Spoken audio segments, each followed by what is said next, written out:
Lucid dreaming స్పష్టమైన కళ. అసలు లూసిడ్ డ్రీమింగ్ అంటే ఏంటి, లూసిడ్ డ్రీమింగ్ని ఎలా చేయాలి, లూసిడ్ డ్రీమింగ్ వల్ల మనకి కలిగే లాభాలేంటో నేను ఈ వీడియోలో మీకు క్లుప్తంగా వివరిస్తాను. సో వీడియో స్కిప్ చేయకుండా మీరు పూర్తి వరకు అయితే చూసేయండి. లూసిడ్ డ్రీమింగ్ అంటే మనం మన కళలను కంట్రోల్ చేయడం. నిజ జీవితంలో ఎలా అయితే జీవిస్తున్నామో అలాగే కళల్లో కూడా జీవించడాన్నే లూసిడ్ డ్రీమింగ్ అంటారు. లూసిడ్ డ్రీమింగ్ సాధ్యమవుతుందా అని చాలామంది ప్రశ్న. కానీ ఖచ్చితంగా లూసిడ్ డ్రీమింగ్ సాధ్యమవుతుందని నేను అంటాను. ఎందుకంటే ఆల్రెడీ లూసిడ్ డ్రీమింగ్ని ఎక్స్పీరియన్స్ చేసిన వారిలో నేను ఒకరిని. నేను లూసిడ్ డ్రీమింగ్ని ఎలా చేశానో చెప్పే ముందు అసలు లూసిడ్ డ్రీమింగ్ని ఎలా చేయాలన్న విషయం నేను మీకు చెప్తాను. ముందు మనం లూసిడ్ డ్రీమింగ్ గురించి తెలుసుకోవాలంటే మన కళ్ళ వెనకాలన్న సైన్స్ గురించి తెలుసుకోవాలి. అసలు మన కళ్ళు ఎలా వస్తాయో మీకు తెలుసా?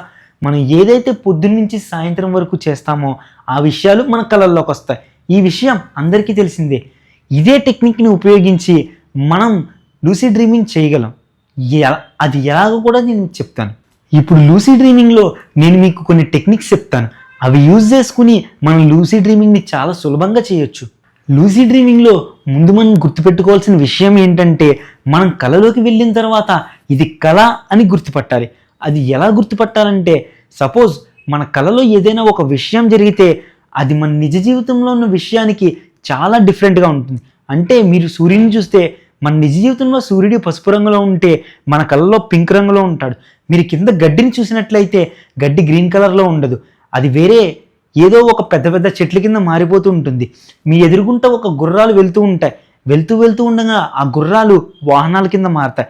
ఇలా ఏదైనా ఒక వింత సంఘటన మీ డ్రీమ్స్లో జరిగితే వెంటనే మీరు మీ డ్రీమ్ని గుర్తుపట్టగలగాలి. గుర్తుపట్టిన తర్వాత మీరు నిద్రలోంచి లెగకుండా ఉండాలి. లెగకుండా ఆ డ్రీమ్ని మనకి నచ్చినట్లు మనం కంటిన్యూ చేస్తే అదే లూసిడ్ డ్రీమింగ్. లూసిడ్ డ్రీమింగ్ చేయడానికి నేను యూజ్ చేసిన టెక్నిక్ ఏంటంటే నేను నిజ జీవితంలో ఎప్పుడు నా అరిచేతిని ఇలా చూసుకుంటూ ఇది కళ నిజమా అని అనుకుంటూ ఉండేవాడిని. ఇలా నేను ఎందుకు చేస్తున్నానంటే నేను కళలోకి వెళ్ళిన తర్వాత కూడా మనం ఏదైతే నిజ జీవితంలో చేస్తామో అది కళలో మనకి కనబడుతుంది. కాబట్టి నేను కళలో కూడా ఇది నిజమా అబద్ధమా అని అనుకున్నప్పుడు వెంటనే నాకు గుర్తొస్తుంది ఏంటి ఇది నిజం కాదు కళని. నాకు ఎలా గుర్తొస్తుందంటే మన చేతులు చూసుకునేటప్పుడు మన చేతులు మన చేతుల్లా ఉండవు. ఏ గుర్రం చేతుల్లాగో లేకపోతే అసలు మన చేతులే కనబడవు. ఈ ఒక్క విషయాన్ని మనం కరెక్ట్గా గుర్తుపట్టగలిగితే వెంటనే మన కళల్లో మనకి తెలుస్తుంది నేను నిజంలో కాదు కళలో ఉన్నాను అన్న విషయం. వెంటనే మీరు నిద్ర లేవకుండా ఆ కళని మీకు ఎలా కావాలితే అలా కంటిన్యూ చేయాలి.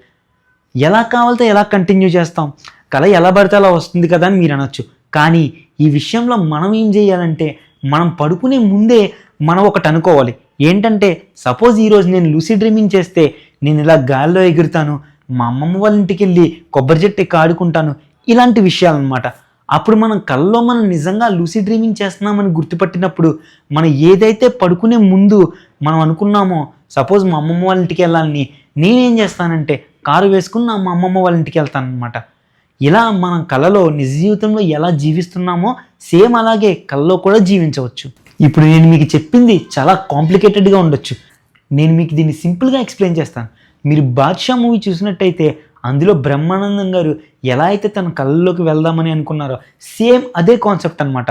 మనం ఎప్పుడైతే నిద్రలో పడుకున్నామో మన కళని మనమే కంట్రోల్ చేయడమే లూసిడ్ డ్రీమింగ్. బిఎన్ రామ్ గారు తీసిన 118 సినిమాలో లూసిడ్ డ్రీమింగ్ కాన్సెప్ట్ గురించి చాలా బాగా చూపించారు.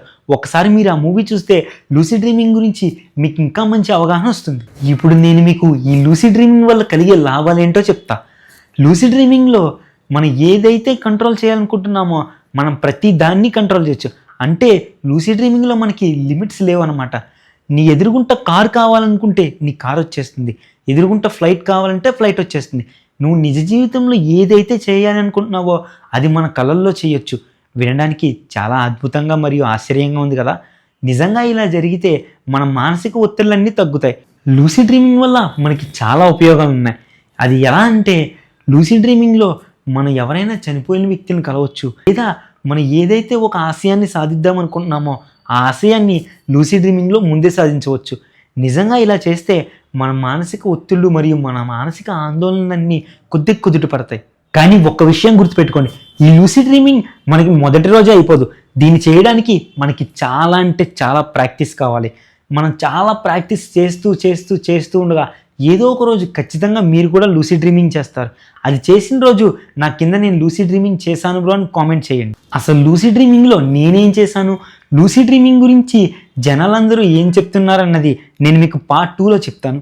ఈ వీడియోకి అయితే నేను 10K లైక్స్ టార్గెట్ ఇస్తున్నాను. ఈ వీడియో మీకు నచ్చినట్లయితే మన ఛానల్ లైక్ చేయండి, షేర్ చేయండి. ఇలాంటి కొత్త మరియు ఇంట్రెస్టింగ్ వీడియోల కోసం మన ఛానల్ సబ్స్క్రైబ్ చేయడం మట్టికి మర్చిపోకండి.